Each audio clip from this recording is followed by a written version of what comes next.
शुरू अल्लाह का नाम लेकर जो बड़ा मेहरबान निहायत रहम वाला है। औफ, कुरान मजीद की कसम कि तुम पैगंबर हो। असल बात यह है कि इन लोगों ने ताज्जुब किया कि इन्हीं में से एक खबरदार करने वाला इनके पास आया, तो काफिर कहने लगे कि ये बात तो बड़ी अजीब है, भला जब हम मर गए और मिट्टी हो गए तो फिर जिंदा होंगे? ये जिंदा होना अक्ल से बईद है। इनके जिस्मों को जमीन जितना खा खा कर कम करती जाती है हमको मालूम है, और हमारे पास तहरीरी याददाश्त भी है। बल्कि अजीब बात यह है कि जब इनके पास दीन हक आ पहुंचा तो इन्होंने उसको झूठ समझा। सो ये एक उलझी हुई बात में पड़े हैं। क्या इन्होंने अपने ऊपर आसमान की तरफ निगाह नहीं की कि हमने उसको कैसे बनाया और सजाया, और इसमें कोई शिगाफ तक नहीं? और जमीन को देखो, इसे हमने फैलाया और इसमें पहाड़ रख दिए और इसमें हर तरह की खुशनुमा चीजें उगाई ताकि रुजू लाने वाले बंदे हिदायत और नसीहत हासिल करें। और हमने आसमान से बरकत वाला पानी उतारा और उससे बाग उगाए और खेती का अनाज और लंबे लंबे खजूर के दरख्त जिनका गाभा तह बतह होता है। ये सब कुछ बंदों को रोजी देने के लिए किया है। और इस पानी से हमने मुर्दा जमीन को जिंदा किया। बस इसी तरह क़यामत के रोज निकल पड़ना है।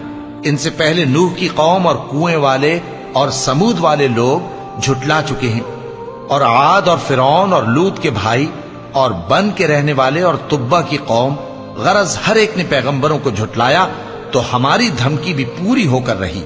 तो क्या हम पहली बार पैदा करके थक गए? नहीं, बल्कि ये असर नौ पैदा करने के बारे में शक में पड़े हुए हैं।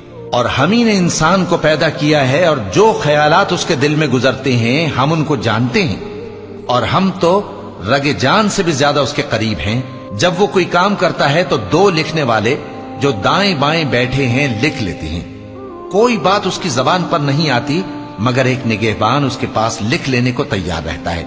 और मौत की बेहोशी हकीकत खोलने को तारी हो गई। ए इंसान, यही वो हालत है जिससे तू भागता था, और सूर फूंका जाएगा, यही अजाब की धमकी का दिन है। और हर शख्स हमारे सामने इस हाल में आएगा कि एक फरिश्ता उसके साथ हाँकने वाला होगा और एक उसके अमाल की गवाही देने वाला। ये वो दिन है कि इससे तू गाफिल हो रहा था, अब हमने तुझ पर से पर्दा उठा दिया, तो आज तेरी निगाह तेज है। और उसका हम नशी फरिश्ता कहेगा कि ये अमाल नामा मेरे पास तैयार है। हुक्म होगा कि हर सरकश नाशुक्रे को दोज़ख में डाल दो, जो माल में बुख्ल करने वाला, हद से बढ़ने वाला, शुबे निकालने वाला था, जिसने अल्लाह के साथ और माबूद मुकर्रर कर रखे थे, तो उसको सख्त अजाब में डाल दो। उसका साथी शैतान कहेगा कि ऐ हमारे परवरदिगार, मैंने इसको गुमराह नहीं किया था, बल्कि ये आप ही रस्ते से दूर भटका हुआ था। अल्लाह कहेगा कि मेरे हुजूर में रद्दो कद न करो, मैं तुम्हारे पास पहले ही अजाब की वईद भेज चुका था। मेरे यहां बात बदला नहीं करती, और मैं बंदों पर जुल्म करने वाला नहीं। उस दिन हम दोज़ख से पूछेंगे कि क्या तू भर गई? वो कहेगी कि कुछ और भी है।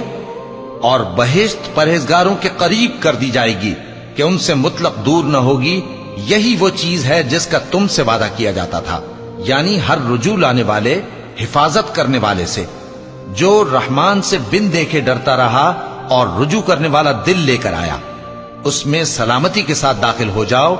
ये हमेशा रहने का दिन है, वहां जो चाहेंगे उनके लिए हाजिर होगा। और हमारे यहां और भी बहुत कुछ है, और हमने उनसे पहले कई उम्मतें हलाक कर डाली। वो लोग इनसे कुव्वत में कहीं बढ़कर थे। फिर वो शहरों में गश्त करने लगे, क्या कहीं भागने की जगह है? जो शख्स दिले आगाह रखता है या दिल से मुतवज्जे होकर सुनता है, उसके लिए इसमें नसीहत है। और हमने आसमानों और जमीन को और जो मखलूकात इनमें है सबको 6 दिन में बना दिया, और हमको जरा भी थकन नहीं हुई।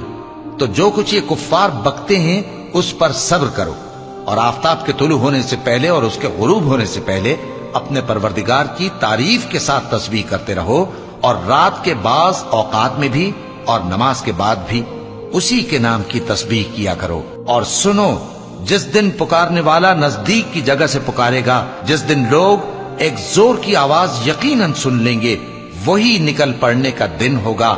हम ही तो जिंदा करते हैं और हम ही मारते हैं, और हमारे ही पास लौट कर आना है। उस दिन जमीन उन पर से फट जाएगी اور وہ جھٹپٹ نکل کھڑے ہوں گے، اس طرح سے جمع کرنا ہمیں آسان ہے۔ یہ لوگ جو کچھ کہتے ہیں ہمیں خوب معلوم ہے، اور تم ان پر زبردستی کرنے والے نہیں ہو۔ پس جو میرے عذاب کی دھمکی سے ڈرے اس کو قرآن کے ذریعے نصیحت کرتے رہو۔